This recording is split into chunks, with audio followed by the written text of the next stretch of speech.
So I was chatting with a guy on the YouTube comments actually this week, and he was from Stratford, Ontario, which is in Canada. Oh yeah. And Jody said that they had like a little theater and the Shakespearean theater festival as well. And he said it was like super quirky time, so he was kind of laughing at the Stratford, New Zealand. Yeah. Because we have a video about Stratford, New Zealand. And he also been to the Stratford in England, which is the quirkiest of them all, as he said. So okay, I think that's interesting that there's someone going around the whole of the world finding all the Stratfords. yeah. So that was quite funny to hear that. Anyway, hey guys, how are you doing today? I hope that you had an amazing week. We certainly had, and we are here to help you with all your travel questions for New Zealand. So if you are planning a trip to New Zealand, just join our live session. Any of our live sessions every Sunday at 8 a.m. New Zealand time, and you can ask the travel experts. I'm Robin, and this is Laura. And we're here to help you travel and plan your trip in New Zealand and make the most of your holidays here. But why are we the experts, Laura? Well, we are the owners of the largest travel guide of New Zealand, which, as of today, is changing names. So you might know us as the team behind BackpackerGuide.NZ. But literally at this moment, we are changing that website address to NZPocketGuide.com. So from now on, you will be hearing all about New Zealand from the team from NZPocketGuide.com, which is pretty exciting. But yeah, so we basically have this online free website for you guys to basically browse to plan your trip in New Zealand. It has information on everything from car rentals to where to go in New Zealand, what the activities are. If you're on a working holiday or just doing a quick trip for a week or 2 weeks, we have information on there to encompass all of that. But if you're not really into reading, we also do this live Q&A session at these times every single Sunday at 8 a.m. New Zealand time, which around the world, that is on a Saturday evening. In the UK and France, that's 8 p.m. or 9 p.m. In the US, that's on a Saturday afternoon at 3 p.m. EST or 12 p.m. PST. In India, that is bright and early on a Sunday morning at 12:30 a.m. And in Australia, that is at 6 a.m. on a Sunday morning. All right. And if you guys have any questions and you cannot catch a live session, you can put your question in the comments of any of our YouTube videos. We pull them from here and then we just print them. And when we do this live session, we usually just refer to them. Yeah. All right. So we have Red Fox that says hi, and Chuck P that says hi, guys. How are you guys doing? So Laura already hinted a little bit at the big news today, but yes, we are launching NZPocketGuide.com today. So it's exactly the same content. We still publish new content every single week for you guys on the website. It's just a newer, fresher look and just a new name to celebrate the newer and fresher look. So it's NZPocketGuide.com. If you guys want to check it out, that'd be amazing. Just to tell us a little bit what you think about it. Give us any feedback in the comments of any of our videos and say, hey, I like the new site, or no, I hate it. Tell us why. Help us improve it. And also at the bottom of every single one of the article, there is a little bit of a voting section that says you can say if the article was useful or if it needs improvement. So feel free to click it needs improvement and type in there what you think needs to be improved. It's really helpful as we do the transition.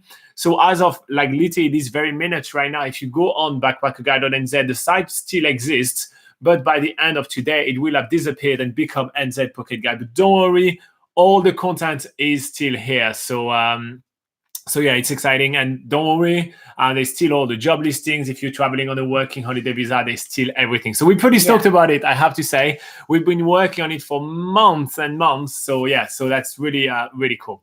Anyway, we're not here to blow our own trumpet or talk about those kind of things. We're here to help you plan your trip. So we have Red Fox and Chuck, which are kind of, waking up with us. Heshan is saying good morning. Good morning. So, so if you guys have any questions, put it in the live chat. In the meantime, we'll go through some questions that we received throughout the week.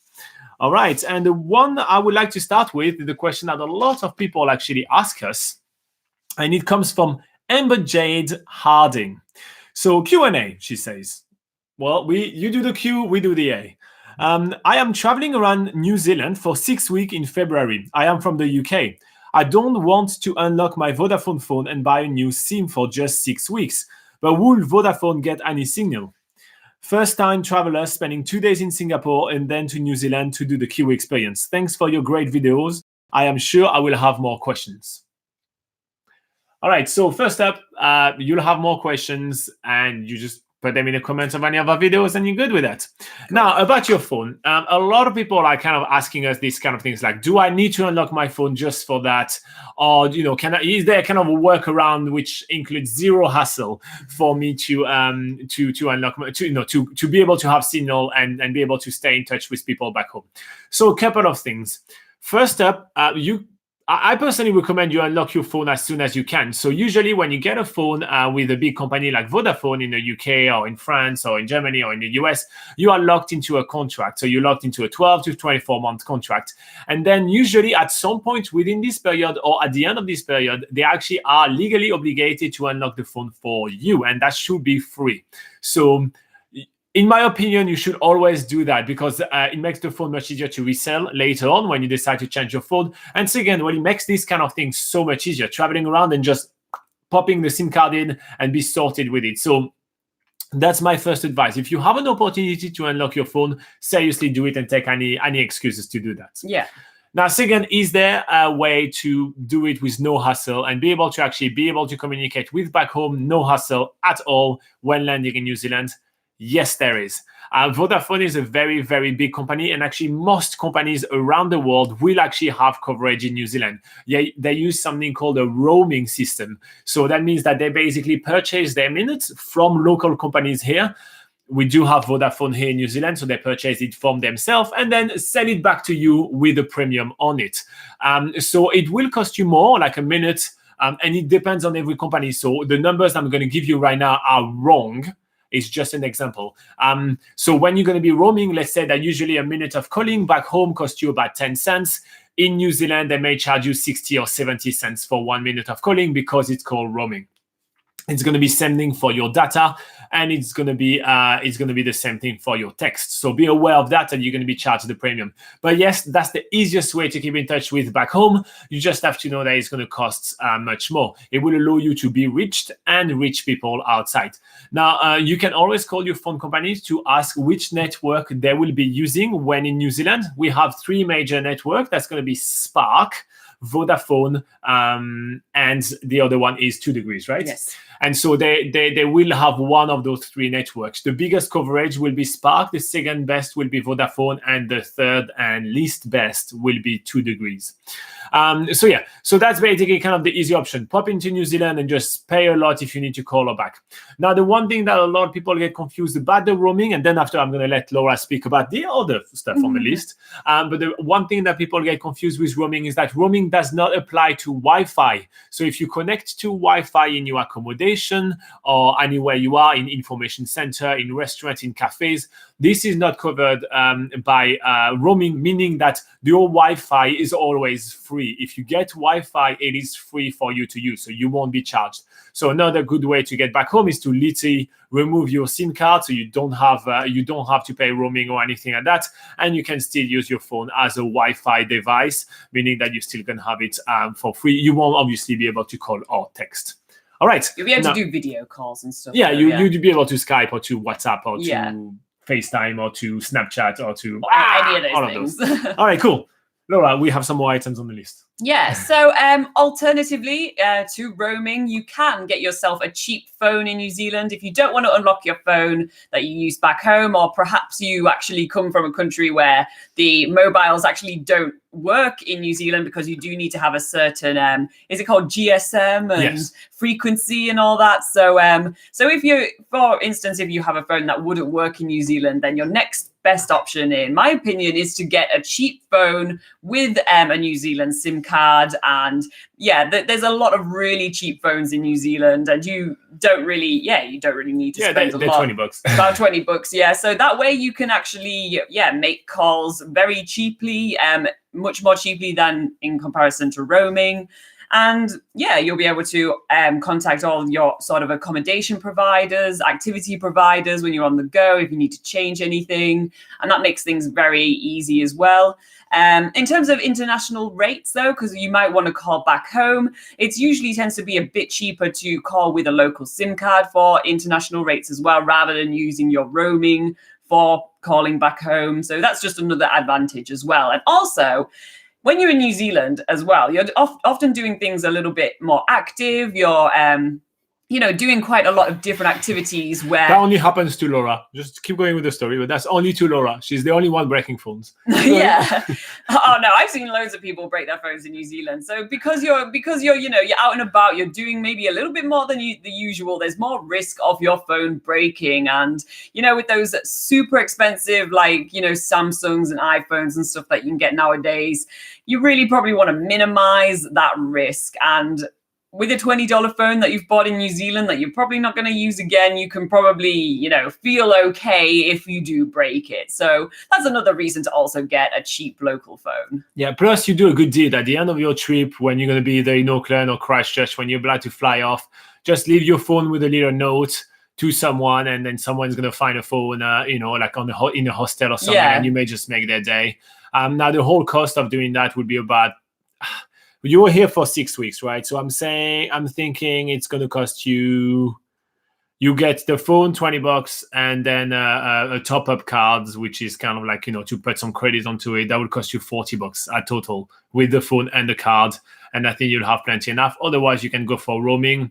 It really depends how much you want to use your stuff. One of the things you can be doing is to be really smart with your roaming, right?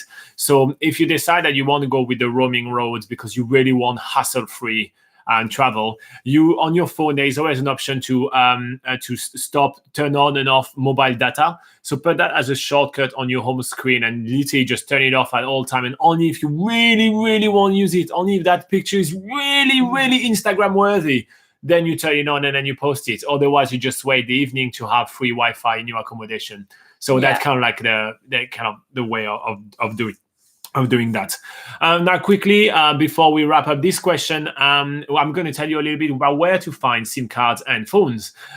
So the SIM cards can be found in most convenience stores or small store called Dairy Shop in New Zealand, as well as every supermarket, and as well as any kind of other kind of shop like the Warehouse, for example, which is kind of the equivalent of a Kmart. What would it be in the UK?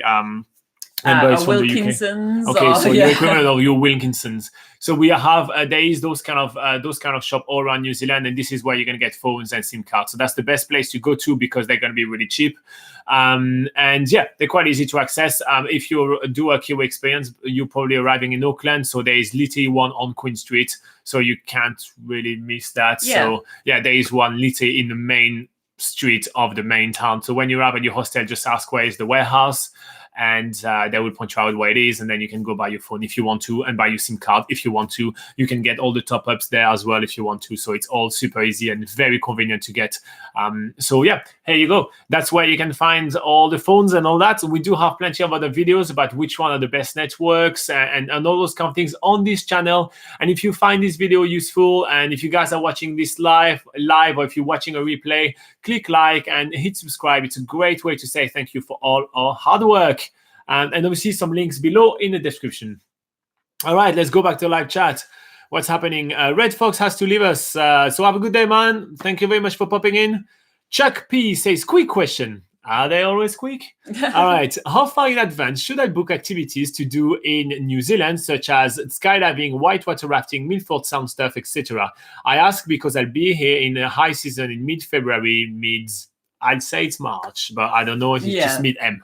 All right, Chuck. So we actually do have a video exactly about this subject on the channel, but in short, this is the high season. So for things like skydiving, you cannot have to book about a couple of weeks in advance at the latest, especially in places like Wanaka or Queenstown, which are literally always busy. You probably saw us doing a skydiving in Wanaka on this channel. So if you type skydive Wanaka, you can watch the video.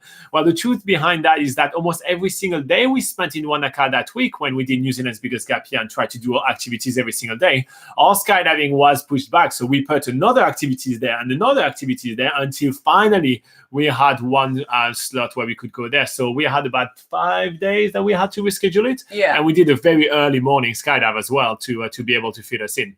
So so you kind of have to book quite far in advance. Now, for places like Milford Sound, they have a lot of cruises and a lot of buses going there, so you have a bit more leeway into that. Yeah. And for whitewater rafting, it will really depend on which location you're going to. Some places like Queenstown, you have to book in advance, but some places like Rangitata or River Valley, you have a little bit more flexibility. So in our opinion, especially at this time of the year, I'd say 2 weeks in advance, a month in advance if you can. We actually do have plenty of links for you to point you out in which one are the best ones on NZPocketGuide.com. So it's NZPocketGuide.com. So if you want to check it out, and also give us some feedback, tell us if you like the website. But yeah, that's I'd say 2 weeks to 1 month. That's about what you would say. I would agree. Cool, yeah. And Adil said hi. Hi, Adil. How are you doing? All right. So while you guys are getting started with some more questions, you guys seem to be getting warmed up this morning. I like it. We are going to go over some extra questions that we received throughout the week. Cool. So do you want to do here you go. Hey, do you want to read this one? Yeah, sure. So this one was from Hero, I think his name was. Oh, that's cool. Okay, so Hero on YouTube asks, hey, first of all, I'm in love with your work. Thanks for bringing so much information. I'm going to NZ with a working holiday visa in March, and I would like to visit all the places that this country has to offer. That's why I will live 6 months in the North Island, 6 in the South Island, and I don't know where to spend the other 3 months I will have. So he's got 2 questions. 1, what cities do you recommend me to live and work, knowing that I will avoid Auckland because it's quite big and expensive, and Queenstown because it's expensive. Because of my visa, I'm not able to work for the same employer for more than 3 months, so I thought it would be a good idea to move from city to city by the time I complete those 3 months. And then number 2, what island should I spend the 3 additional months of my visa? Thanks so much. All right. I love questions which are so well laid out like that. You know, you get 1, 2, 3. It's so easy. It's awesome. All right. So first up, we are talking about what are kind of some of the best places to easily find a job, earn enough money, don't spend too much, and be able to move on with your trip. The first thing I want to point out is that Hero is doing exactly the right thing, which is moving around New Zealand and not staying somewhere for too long. I think that's the best way to approach a working holiday, to do 3 months here, 3 months there. Exactly. Because a working holiday is, remember, it's working holiday. It's not sort of emigrating to somewhere and just like, you know, just then working and grinding. You're going to a new country and you should definitely explore it and make the most of it, because that's definitely what a working holiday in New Zealand is all about. So yeah, moving around, trying different locations for work is definitely the best way to go about that, definitely in our opinion. Yes. So, to start off with, so he's asking for which places does he recommend to go and live in to do work for a short amount of time. Did you want to say something? No, I'm listening. I think so. What we had in mind is that we worked our way from north to south because we suspected that you arrive in Auckland, like most people. So we thought we placed like the 3 different places that you have going from north to south, and so giving you plenty of time to explore the South Island. But we'll get to that later. Yeah. So in terms of making sure there's enough variety of jobs and lots of different types of seasonal jobs for working holiday makers,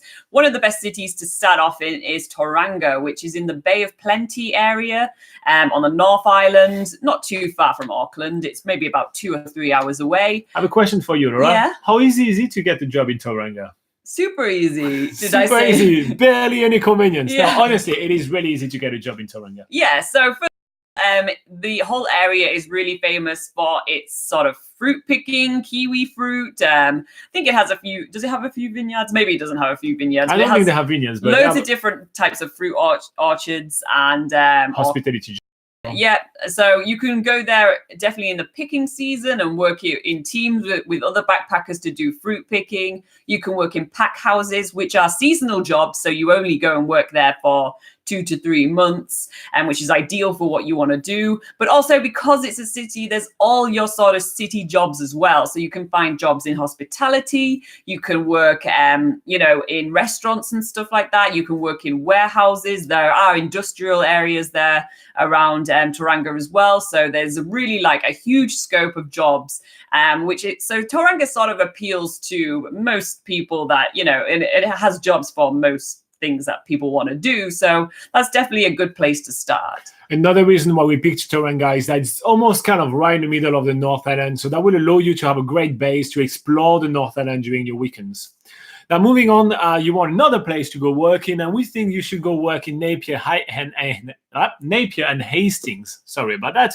So Napier and Hastings are also in the North Island. They're also a great base to explore the central kind of North Island. There is a lot of different jobs between vineyard and hospitality, which are quite easy to get, especially if you time yourself to the right season.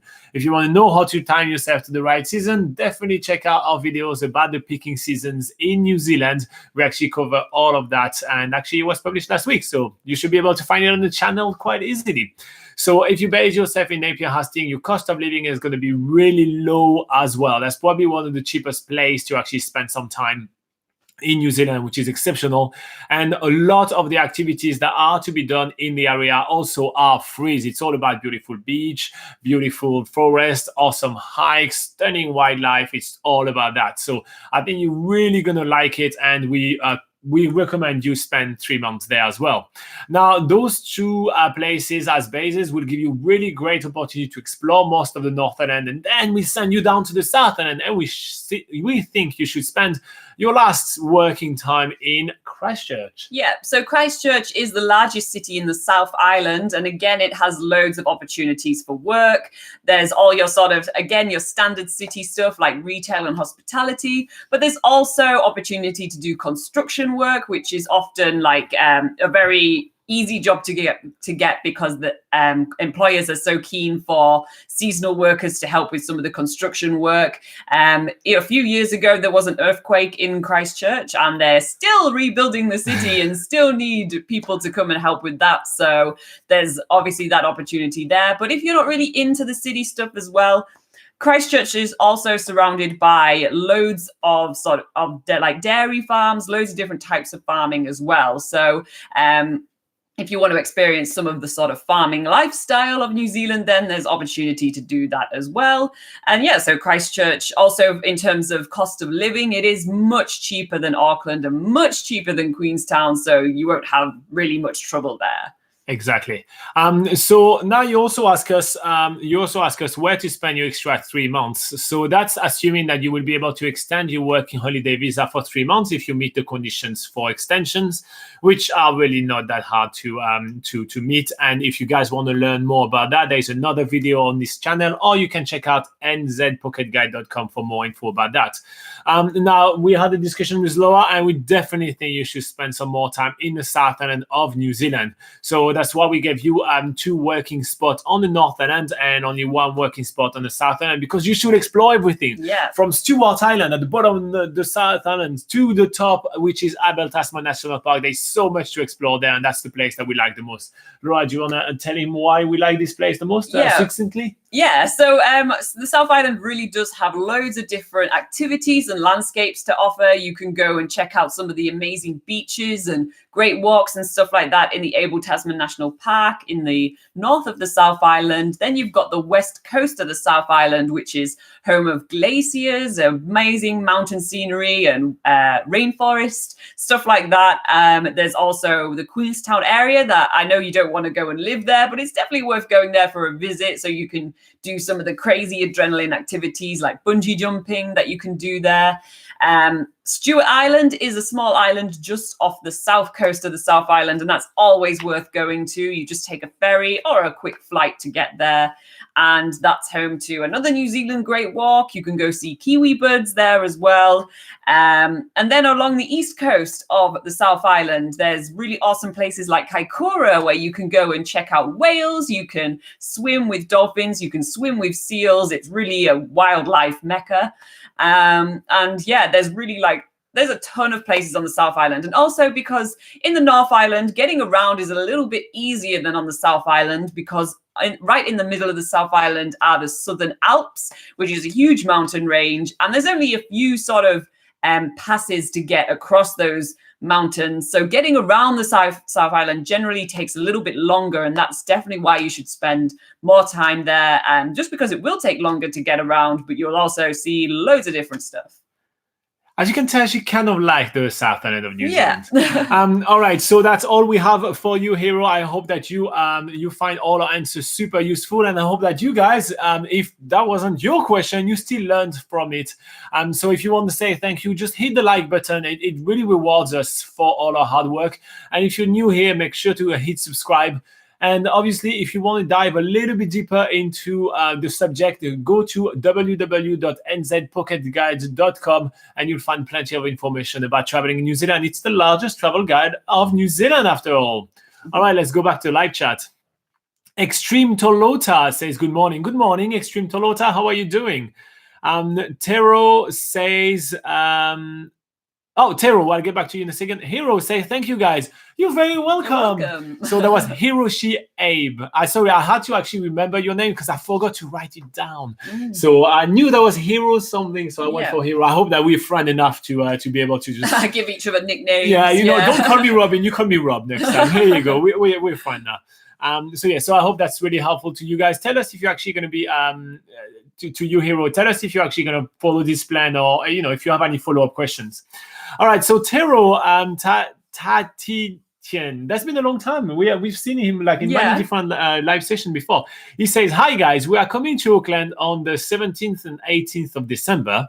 Only going to be one day in Auckland.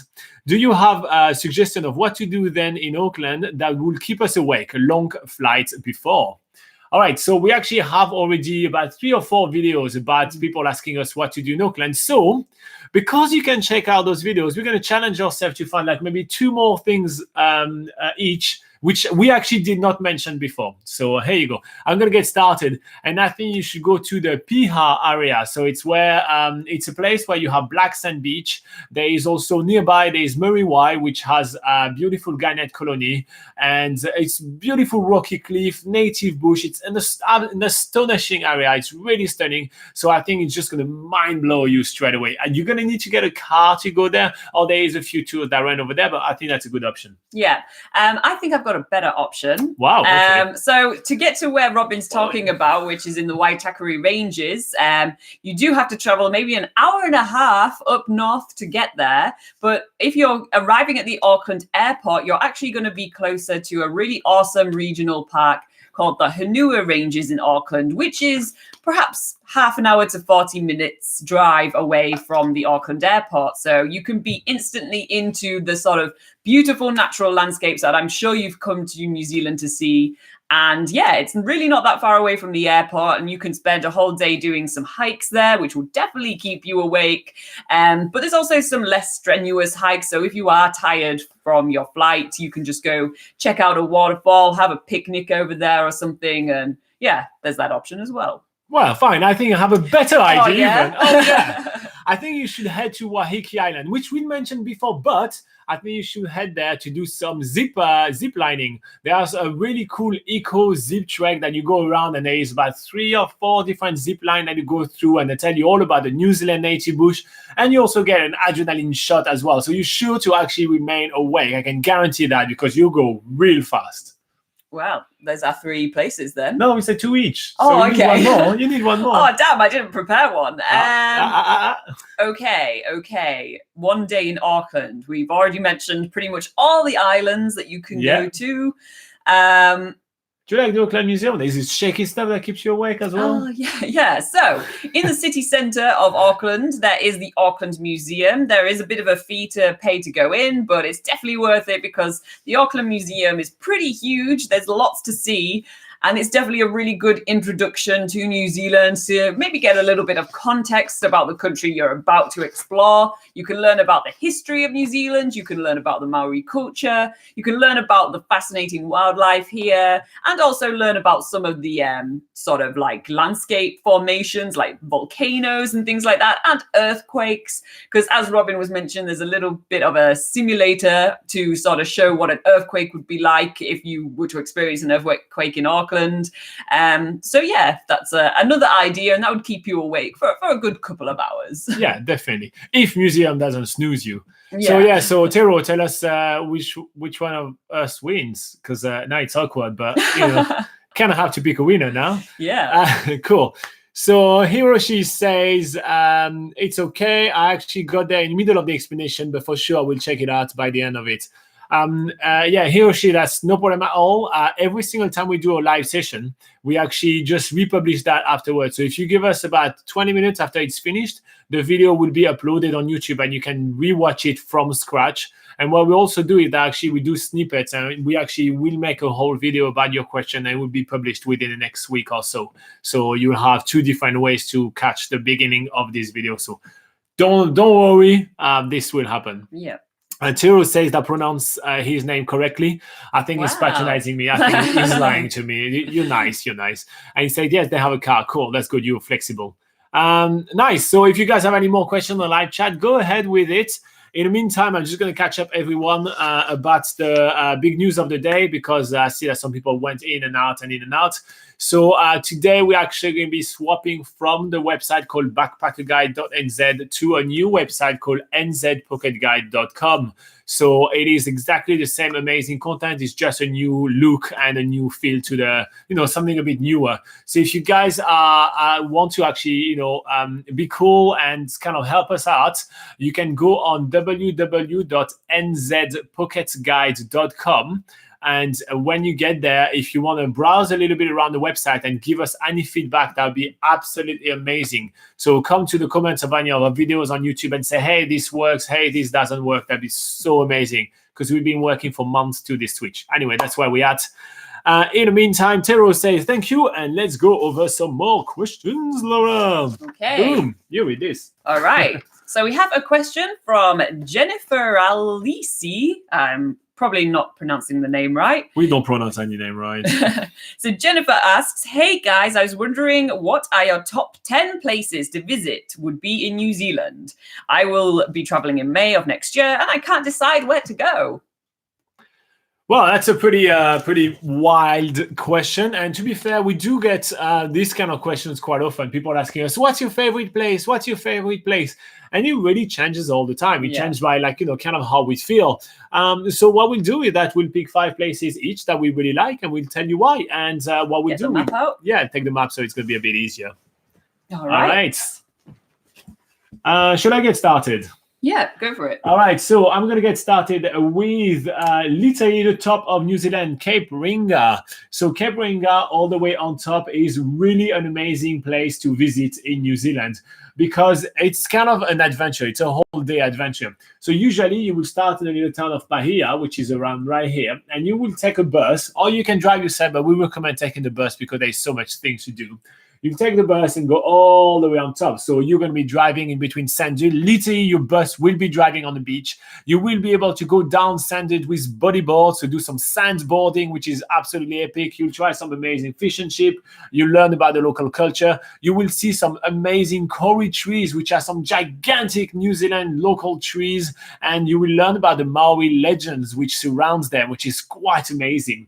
And then when you arrive on top, you have a really short, maybe 15-minute walk to a lighthouse, which is a lighthouse all the way on the top of New Zealand, which is quite stunning.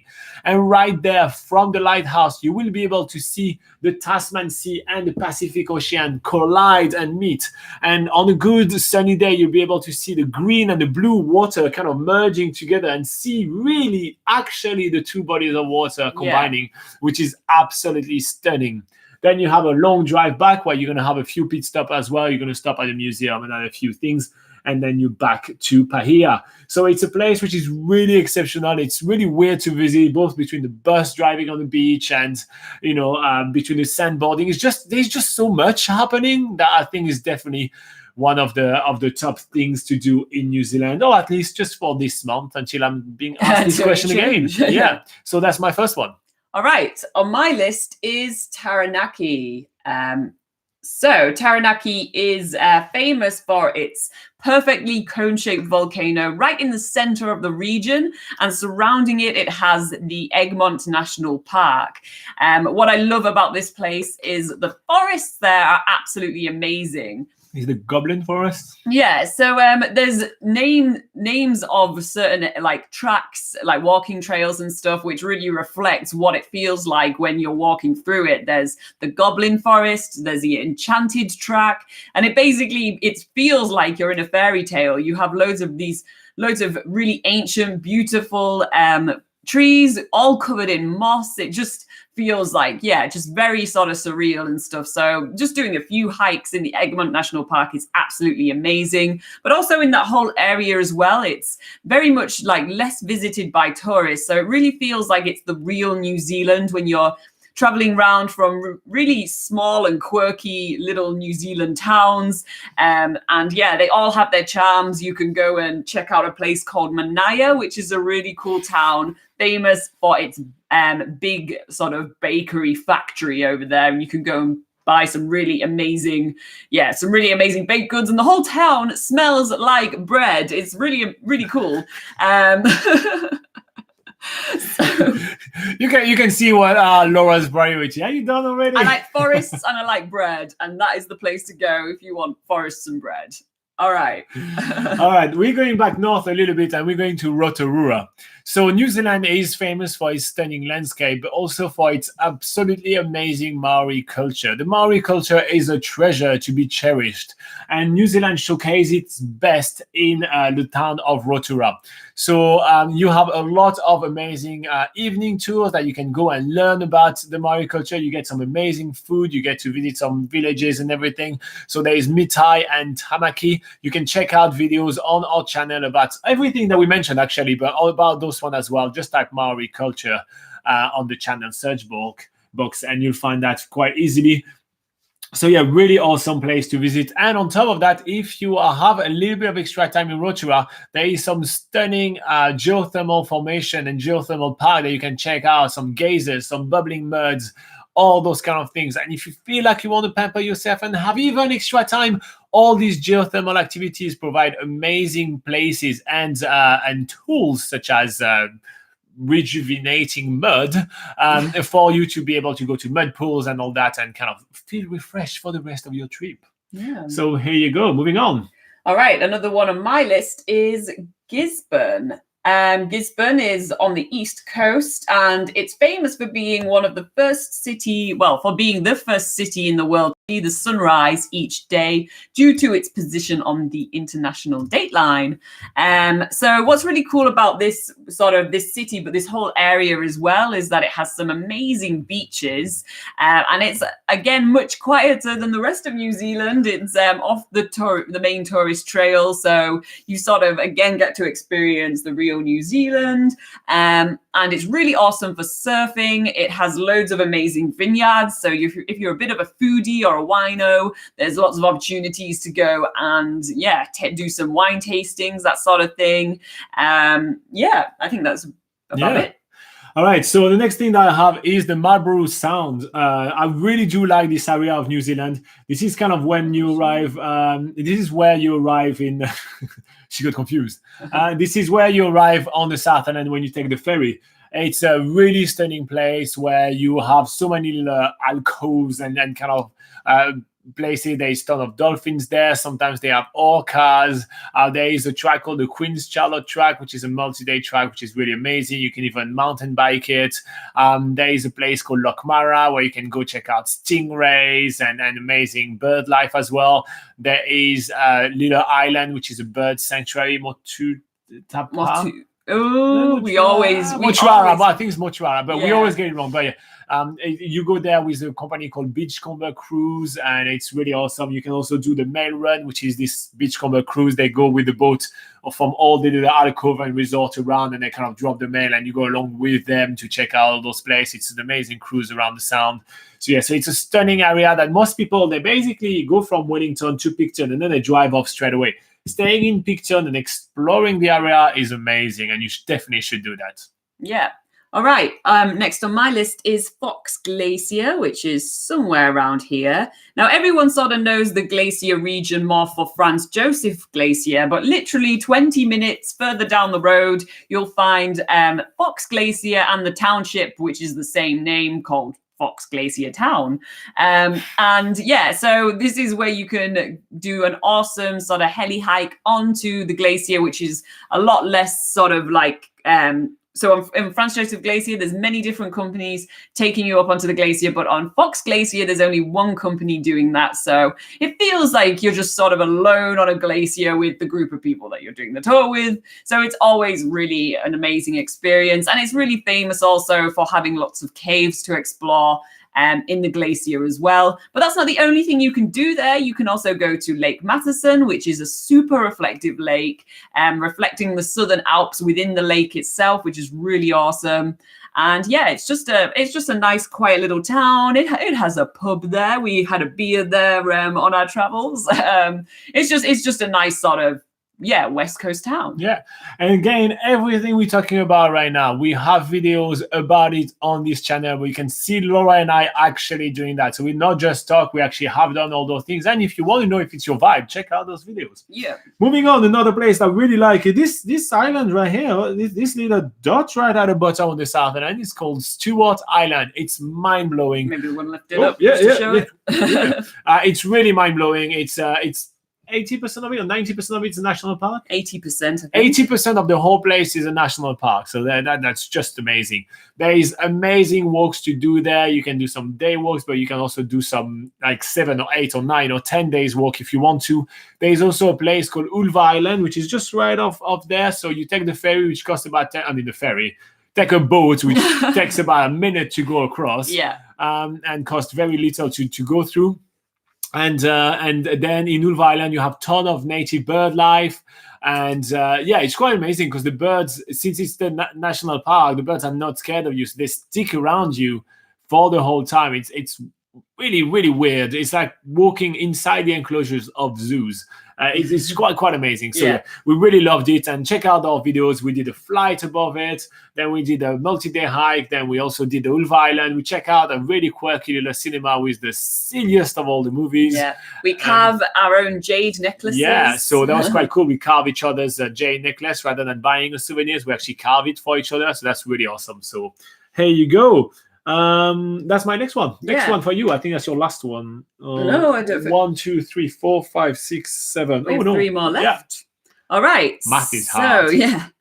So next on my list, this isn't exactly accurate in the location, but I'm picking Doubtful Sound. So I think it's this one here. It's a little bit I actually think it's this one, but that's okay. So Doubtful Sound is one of the amazing fjords of the Fiordland National Park. This whole area is an UNESCO World Heritage Area. And most people have heard of Milford Sound, but there is another really amazing similar landscape you can go to, which is less visited, which is Doubtful Sound. As you can see, the theme of my choices are which is slightly less visited than the other ones.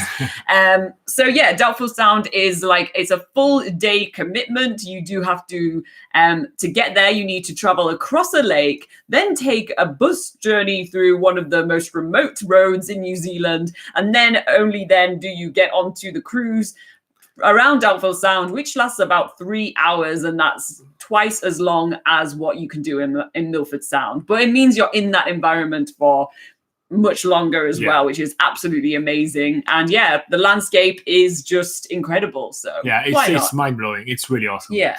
All right, so for my last one, I'm going to pick Akaroa. So Akaroa is a small little dubbed the French town of New Zealand, but I'm not picking it because it's supposed to be French. I'm picking it because it has amazing wildlife. You can check out a place called Pohatu Penguins, which are doing some conservation with little blue penguins, and their tours are absolutely fantastic. If there is one penguin tour you want to do, check out Pohatu Penguins.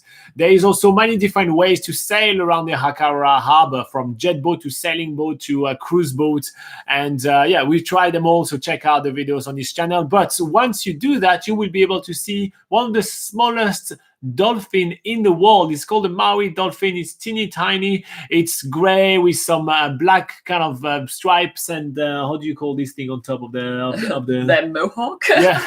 I don't know. Damn, I feel illiterate. Anyway, it's black and it's rounded. It looks like a Mickey ears on top. Dorsal fin, yes.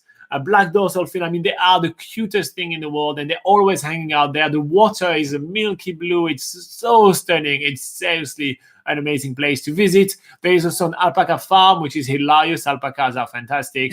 And there is a rhino walk where you can walk and see some sculptures. There's really heaps to do there, and although it's a very popular tourist place because some crews are going there, it's still not that busy, so it's definitely worth visiting. I think it's going to be one you pick. Pretty tough to pick a last one. I was going to pick Kaikoura, but I feel that's a little bit too close to Akaroa. Why not? Why not? It has the whales and everything. Yeah, if you like it, go for it. I do like it. Okay. And it's my favorite activity in New Zealand to do there. So yeah, so Kaikoura is famous mostly for its marine wildlife.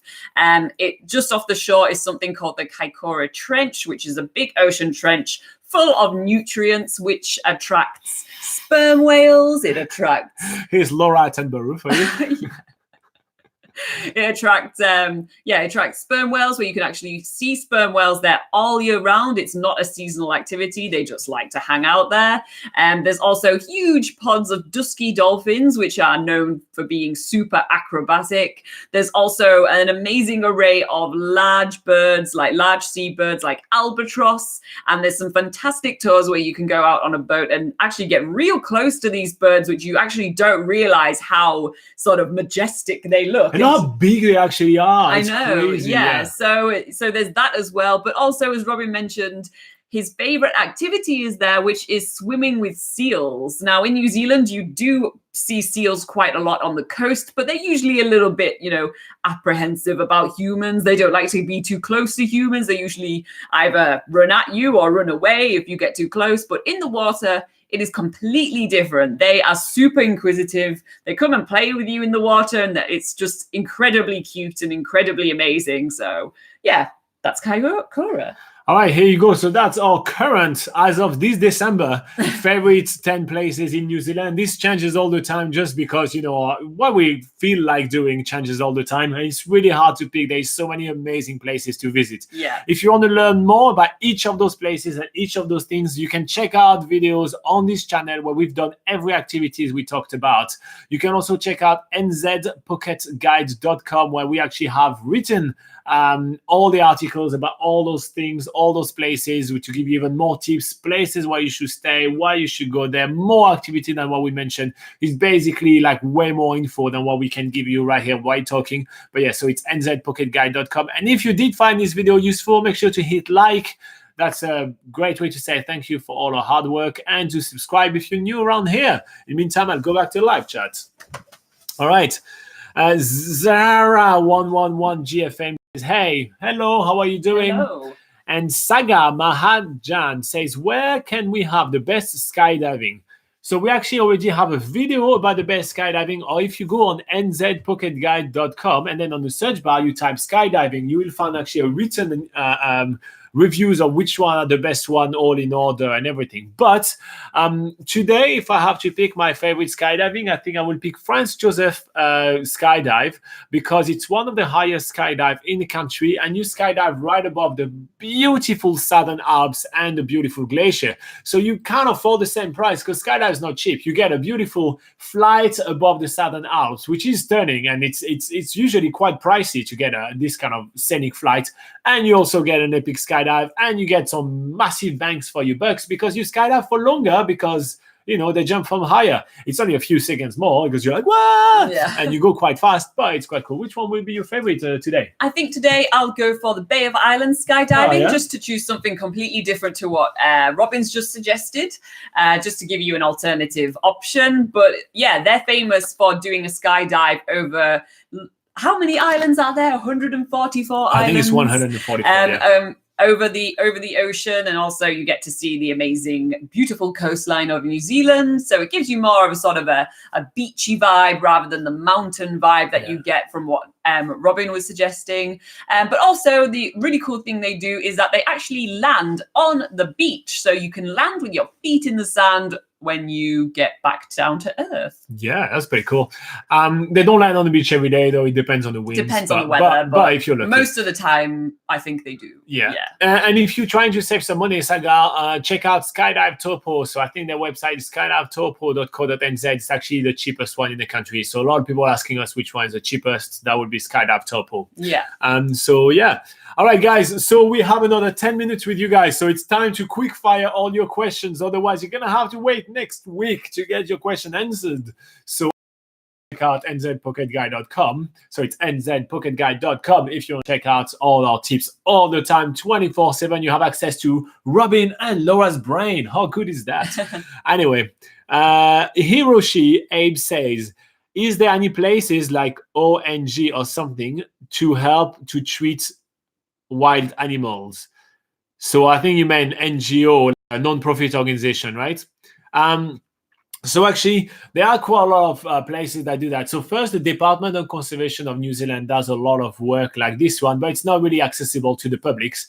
But there are some places where actually your visit helps with this kind of thing. So for example, there is Rainbow Springs, there is the Wingspan, Pohatu Penguin that I just mentioned, and so on. So we'll give you a bit of a rundown on a few of those. Would you like to start with Pohatu Penguins? Yeah, so Pohatu Penguins is in the town of Akaroa, which is on the South Island. We did just mention it on the map literally before, and I think you have been watching the whole time, so you should have seen that. Yeah. If you haven't rewind, she's not that upset. So there they are actually sort of like a sanctuary for little blue penguins, which are the smallest type of penguins in the world. And what they do there is they do a lot of conservation work. They make little nesting boxes for the penguins, so there's somewhere basically for them to live when they come up onto the shore, and they just basically protect the area and help also injured little blue penguins. They sort of rehabilitate them, or if there's any chicks that have been abandoned in their nest, maybe because their parents died at sea or something, they'll basically help raise the chicks until they're strong enough to go out into the sea themselves. So just going to that and sort of, paying the fee to take a tour around there helps with their conservation efforts. Yeah. I thought about another place, Sanctuary Mountain, as well. So I'm going to talk about that. So there is a place called Sanctuary Mountain, or Mount Mangatotari, I think it's called that. So it's called Sanctuary Mountain. It's an amazing place to visit, where basically the entire mountain is surrounded with a predator-proof fence. So it's a bird paradise for all native birds, such as kiwi birds and a lot of others. There is also the Tuatara, which is the New Zealand three-eyed lizard, which has like its own special kind of area as well. So it's a really, really awesome place for birds and for New Zealand wildlife, and they do a lot of work there. I know that they are run by volunteers, so if there is somewhere you want to volunteer, you could be able to do that there.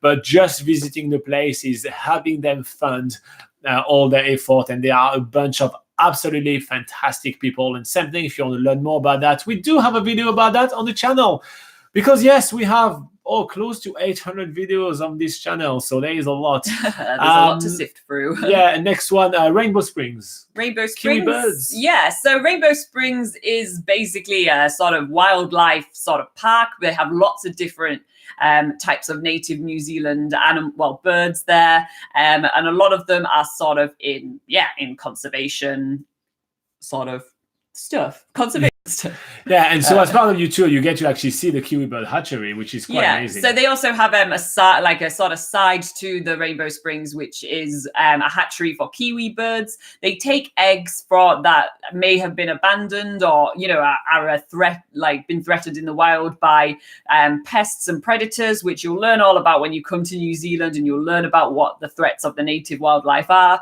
But basically they take these eggs and they take them to a hatchery, so they get incubated, they are in a safe place for them to hatch. Then they go through a process of basically raising the Kiwi chicks to make sure they're fit and healthy. And when they reach about 1 kg, that's when they're usually fit and healthy to go back into the wild. And they do just that. So, and again, it's another place where you go, and the fee to go in to see the wild animals is basically what happens, like is how they get their funding. So that's another way to help.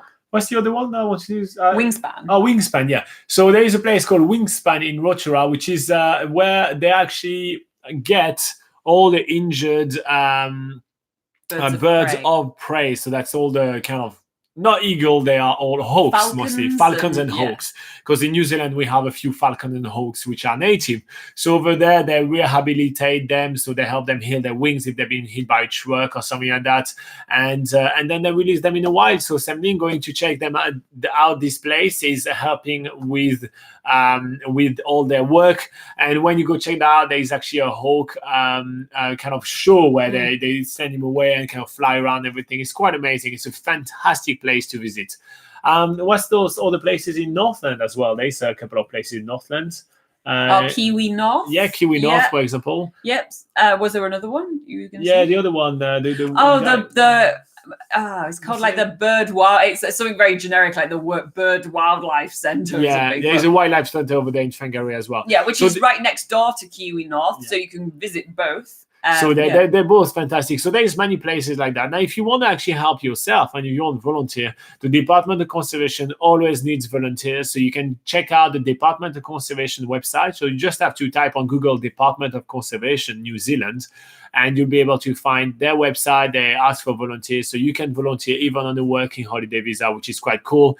There are volunteers in the Tongariro National Park, for example, every single summer, which is quite an amazing place to volunteer in. So there is plenty of ways where you can actually help as well. So here you go. I hope that's a lot of option for you, Hero. I think that's way more option than you're ever going to need. Yeah. So, yeah. All right, guys. So we have only about 4 minutes with you guys for today, but that just means that we will be back next week. So we will be back next week at the same time. It's 8 a.m. New Zealand time. But in the meantime, let me just remind you of the big news of the week. If you want to check out NZPocketGuide.com, so it's NZPocketGuide.com, www.NZPocketGuide.com even.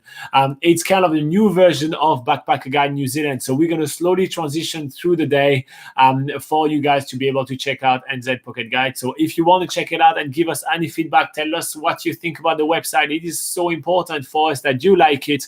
But it's also quite important for us to kind of transition from the old Backpacker Guide, which was kind of an old template and an old kind of, wasn't as user friendly as the new one. So we really hope that you guys are going to like it. That will also allow us to cover even more places, and we're talking about Fiji and Tonga and all those amazing places that deserve to be visited and grow sustainably and everything. So we're so happy to actually present that to you guys, but we really would like for you guys to take a minute to give us some feedback. That would be so important. But yeah, so don't be afraid if you ever find a link on the channel or anything like that and you click on it, BackpackerGuide.NZ will send you straight away to the correct page of NZ Pocket Guide. And there is no, it's not a place where there's more advertisement or more this. It's not the case. It's literally exactly the same thing, the same content, the same honest thing that we do all the time, just under a new branding and a new kind of design for the site. We're really excited to show you that this today, guys. So yeah, so any feedback would be really fantastic. Now, I'm going to stop blowing on trumpet, and we're going to talk about next week. So next week, we'll be back on Sunday. It's 8 a.m. New Zealand time on Sunday. It's bright and early. Now, for you guys in other parts of the world, it usually is on Saturday. I know it gets a little bit confusing. So in the comment of this video, I always leave a link to a website called timeanddate.com. And that will allow you to enter the date. So you put whichever Sunday you want. You put New Zealand as the country, and you put 8 a.m. And then you will tell you where you are, what time it will be. So that's super handy. So make sure to click on that link and check this out. And I even think the link is already set up for New Zealand no, it's 8 not. a.m. Oh, But it was thanks. for me the other day. Okay, but it's from another day. Anyway, we'll see. Anyway, in the meantime, usually in the UK, United Kingdom of the Queen, it's 8 p.m. on a Saturday. In France, c'est à 21h du soir le samedi. In the USA, it's at 3 p.m. EST and 12 p.m. PST. In India, now we're moving on to Sunday. So it's on Sunday at 12:30 a.m. We're so in India, it's a little bit late for you guys. And in Australia, it's at 6 a.m. on Saturday. So you Aussie, if you're on Sunday, sorry, 6 a.m. on Sunday. So if you Aussie are not too drunk, you can join us. If you're still super hangover or anything like that, that's okay. That's all right. We don't want you anyway. Oh, you can still watch the replay. That's what I was about to say. Okay, yeah. You can still watch the replay. Anyway, also, if you do have any questions and you can't make it to any of our live sessions, make sure to put it in the comments of any of our videos. Any comments, we always check them out, and then we print them. And that's the question that we go through when you guys are just thinking about questions in the live chat. So it's a great way for us to also have some answers for you, and you can always watch the replay later on, like Hero did, for example. We actually did answer his question, and that he actually asked it during the live session. So no, he actually asked it in the comments. So here you go. Anyway, again, thank you very much for joining us. Do you want to say a last word, Laura? See ya. Thanks for joining us, and see you next week.